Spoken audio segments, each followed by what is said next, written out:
నా బొచ్చు రారా అని వచ్చిన.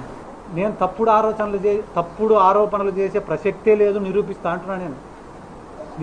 అంటున్నా. ఈడ ఓర్వకల్లు కాడ ల్యాండ్ల గురించి కూడా నేను మీ దగ్గర ప్రస్తావించిన. 1100 ఎకరాలు వాళ్ళ కుటుంబానికి సంబంధించిన వ్యక్తులకే అలాట్ చేసినారని చెప్తానా. ఈ కర్నూలులో వక్ఫ్ బోర్డు ప్రాపర్టీల కాడి నుంచి, గోశాల భూముల దగ్గర నుంచి, డాటెడ్ ల్యాండ్లను తీసుకొని పట్టాలు చేపించుకునే కాడి నుంచి ప్రతిదీ డాక్యుమెంట్లు ఎవిడెన్స్లు గ్యాదర్ చేస్తున్నారని మీకు చెప్తున్నా. మీరు ఏందన్నా 15 నిమిషాలు మాట్లాడినా కదా, 15 నిమిషాలు మాట్లాడినా అన్న.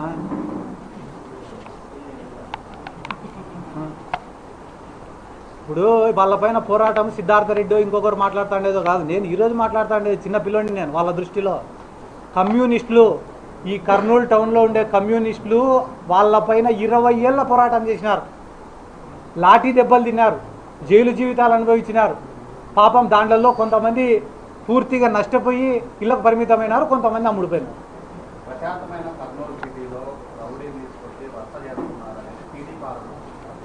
రౌడీజం ఎక్కువైందని వచ్చినాయి. నేను రౌడీజం చేయడం లేదు. నిన్న మొన్నటి నుంచి నా పైన ప్రెస్ మీట్లు పెట్టే వాళ్ళందరినీ లిస్టు తిను. దాంట్లో ఒకటిపైన, ఇద్దరిపైన, ముగ్గురిపైన మర్డర్ కేసులు లేవు అంటే నువ్వేం చెప్తే అది చేస్తాను. ఆ మర్డర్ కేసుల కోసం ఎవడెవడు కాలు పట్టుకుని నేను నిరూపిస్తా. సిద్ధార్థ రెడ్డితో ఒక ఫోటో దిగిపోతే చాలనుకునేటోళ్ళు నా గురించి మాట్లాడేది చూస్తాను. ఈరోజు సిద్ధార్థ రెడ్డి ఇంటి బయట కూర్చొని గంటలు ఎప్పుడు బయటకు వస్తాడో ఒక ఫోటో దిగిపోదామా చాలనుకునేటోళ్ళు నా గురించి మాట్లాడుతున్నారు. ఎందుకు? ఆడ డబ్బులు వచ్చాయనో, రాత్రికి చిల్లర పడుతుందనో. రౌడీజం కథ నాకేం చెప్తారన్న? ఎంతమంది రౌడీలకు డబ్బులు ఇచ్చి మేపుతున్నారో మీకు తెలీదా అన్న? మీకు తెలియకుంటే నన్ను అడగండి, చెప్తా.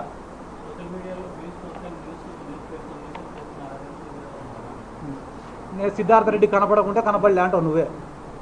కనిపించే ఇంత హార్ట్ ఉంటుందని నీకు తెలుసు. ఇప్పుడు నేను నిజంగానే నాకు వ్యూస్ కావాలనో, నేను ఏదో లైమ్ లైట్లో ఉండాలనో అనుకుంటే ప్రతిరోజు ఉండాలి కదా, ప్రతిరోజు మీ ముందరే తిరగాలి కదా. నా పని నేను చేసుకుంటానా? నా జీవితం నేను బతుకుతానా? నాకు యువజన విభాగం వర్కింగ్ ప్రెసిడెంట్గా ఒక పదవి ఇచ్చినారు. ఆ పదవి ఇచ్చినప్పుడు యువజన విభాగం టౌన్ ప్రెసిడెంట్కు ఒక అన్యాయం జరిగినప్పుడు మాట్లాడాల్సిన బాధ్యత నా పైన ఉందా లేదా? నా బాధ్యత ప్రకారం నేను వచ్చిన.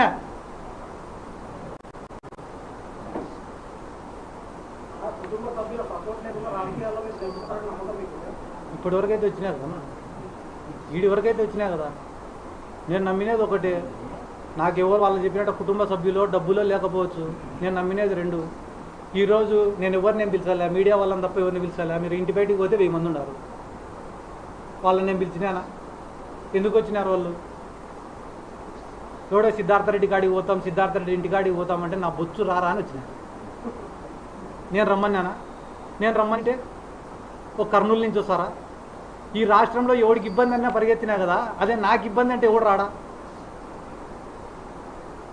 నేను నమ్ముకునే జనాలను నమ్మినా. రెండోది జగన్ సార్ని నమ్మినా. అదే జగన్ సార్ని అడుగుతా, సార్ మన పార్టీ దగ్గర నుంచి వాళ్ళ పార్టీ వరకు అందరు కూడా ఆయనకు అమ్ముడుపోతారట సార్, ఆయన ఎవరినైనా కొనేస్తాడంట సార్, మళ్ళీ మిమ్మల్ని కూడా ఏమన్నా కొంటాడేమో నాకు తెలియదు సార్. నాకు తెలిసి నా నమ్మకం అంతా మీ పైనే. మీరు ఏమన్నా వీళ్ళపైన చర్యలు తీసుకుంటారా లేదా అని సార్ని అడుగుతాను నేను.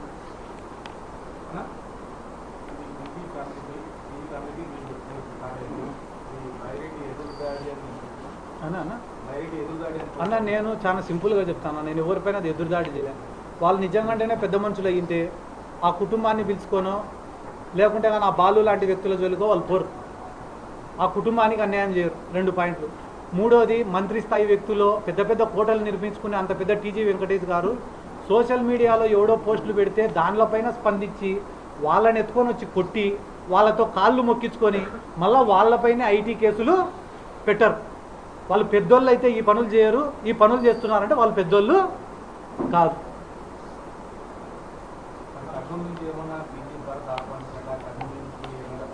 అన్న ఒక ఇష్యూని పట్టుకొని రాజకీయంగా వాడుకునేంత పనికిమాలని నేను కాదు. కర్నూలులో వచ్చి నేను నిలబడాలంటే కర్నూలులో ప్రతి వార్డు తిరగాల, ప్రతి వార్డులో వర్గాన్ని తయారు చేసుకోవాలా, పార్టీ కోసం కష్టపడాలా, ప్రజల సమస్యలు తెలుసుకోవాలా, వాటిపైన గలమెత్తాలా, ప్రజల నమ్మకాన్ని సంపాదించాలా. ఇవన్నీ అయిపోయిన తర్వాత కర్నూలు నుండి పోటీ చేశాను అని చెప్పి నేను చెప్పాలి. ఒకరోజు నేను విమర్శిస్తేనే మొత్తం నందికొట్కూరు, కర్నూలులో సిద్ధార్థ రెడ్డి, భరత్ అని మాట్లాడుకోవడం వల్ల ఒకటే రోజు నేను ఎమ్మెల్యే అభ్యర్థిని అయిపోను, ఎమ్మెల్యేని అంతకన్నా అయిపోను. నందికొట్కూరులో కొన్ని ఏళ్ళు కష్టపడి గ్రామంలో ఒకానొకప్పుడు వైఎస్ఆర్ కాంగ్రెస్ పార్టీలో నేను చేరేటప్పుడు నా ఇంట 100 మంది రావడానికి భయపడ్డాను. ఎన్నో ఏళ్ళు కష్టపడి గడప గడప తిరిగిన తర్వాత ఒక వర్గాన్ని ఏర్పాటు చేసుకొని ప్రతి గ్రామంలో ఒక సర్పంచ్ అభ్యర్థిని నిలబెట్టుకునే స్థాయికి నేను వచ్చిన. ఒక అంశాన్ని వాడుకొని రాజకీయం చేసి వాళ్ళు ఎవరో పోటీ చేద్దామంటే ఎంతసేపు ఆయన టీడీపీ పార్టీ వద్దు, నాకు వైసీపీ పార్టీ వద్దు, ఇండిపెండెంట్గానే తగలచ్చు మేమిద్దరు. ఆయన అధికారాన్ని అడ్డం పెట్టుకొని టీడీపీ తరపున నిలబడాల్సిన అవసరం లే, నేను జగన్ సార్ బ్రాండ్ని అడ్డం పెట్టుకొని వైసీపీ తరపున నిలబడాల్సిన అవసరం లే, ఇండిపెండెంట్ నిలబడిన సార్. కానీ దానివల్ల వచ్చే లాభం ఏముంది? నేను అడిగే ప్రశ్న, కుటుంబానికి న్యాయం చేస్తారా చెయ్యరా?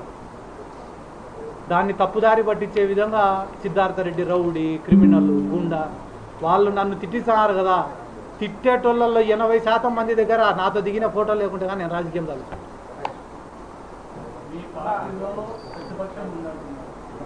కొంతమంది లీడర్లు వాళ్ళకు అందుపోయినారు. ఈ కుటుంబంలో ప్రతిపక్షం ఉంది. ఇంత ప్రతిపక్షం ఉన్నా మీరు ధైర్యంగా పోరాడుతున్నారు. ఇప్పుడు నేను కూడా ఎన్నో రోజులు బాధపడుతుంటా రాజకీయంగా. ఎందుకు ఈ మాటలు ఎందుకు పడాలా, ఈ అవమానాలు ఎందుకు పడాలా అని అనుకుంటారు. అనుకున్న ప్రతిసారి ఇక్కడ ఉన్న 100 మందో 200 మందో వస్తారు, నాకు ధైర్యం చెప్తారు, సర్ది చెప్తారు, మేము నీకు సపోర్ట్గా ఉన్నామంటారు. మళ్ళీ ఇంతమంది ధైర్యం ఏం లేనప్పుడే రాజకీయాల్లోకి వచ్చినాం కదా, ఇంతమంది ధైర్యం ఉన్నప్పుడు ఇంక అంతకన్నా ఏం కావాలన్నా? ఇప్పుడు ఆయన అన్నారు, పెద్ద ఆయన టీజీ వెంకటేష్ గారు కూడా ఏముంది, నువ్వు 10 మందిని పిలుచుకొస్తే నేను 100 మందిని పిలుచుకొస్తాను. మీరు 100 మందిని పిలుచుకొని రావాలని ఒక్కొక్కరికి 10,000 ఇవ్వాలా, ప్యాకెట్లు ఇవ్వాలా? సిద్ధార్థరెడ్డి గారు చక్కగా వచ్చి రోడ్డు మీద దిగిన 50 మంది 100 మంది వచ్చారు, రారు చూద్దాం. ఆయన స్థాయి వ్యక్తి మాట్లాడాల్సిన మాటలు కాదు. ఒకవేళ జగన్మోహన్ రెడ్డి మీరు అడిగిన డిమాండ్ నెరవేర్చిన పక్షంలో మీరు అడిగారు కదా, జగన్ సార్ దగ్గర నెరవేరకపోవడం అంటూ ఏముండదన్నా. ఆయన దృష్టికి పోవాలి. ఇక్కడ జరుగుతున్నటువంటి అరాచకాలు కానీ, వైసీపీ కేడర్ పడుతున్న ఇబ్బందులు కానీ అన్నీ జగన్మోహన్ రెడ్డి గారికి తెలియాలి. నిన్న మొన్న ఎవరో మా పైన కామెంట్స్ చేసినారు. వాళ్ళు కానీ వైఎస్ఆర్ కాంగ్రెస్ పార్టీ గవర్నమెంట్లో మేమే వాళ్ళకు తగిన రీతిలో బుద్ధి చెప్పినంటే వాళ్ళు ఈ మాటలు మాట్లాడే వాళ్ళు కాదు. మళ్ళా నెక్స్ట్ గవర్నమెంట్ వచ్చినప్పుడన్నా కూడా ఈ కర్నూలులో గ్రూప్ రాజకీయాలు లేకుండా ఒక బలమైన నాయకుడిని పెట్టుకొని క్యాడర్కి ధైర్యం ఇచ్చి క్యాడర్ని బలవంతుల్ని చేస్తే ఇటువంటి ఇబ్బందులు రావు.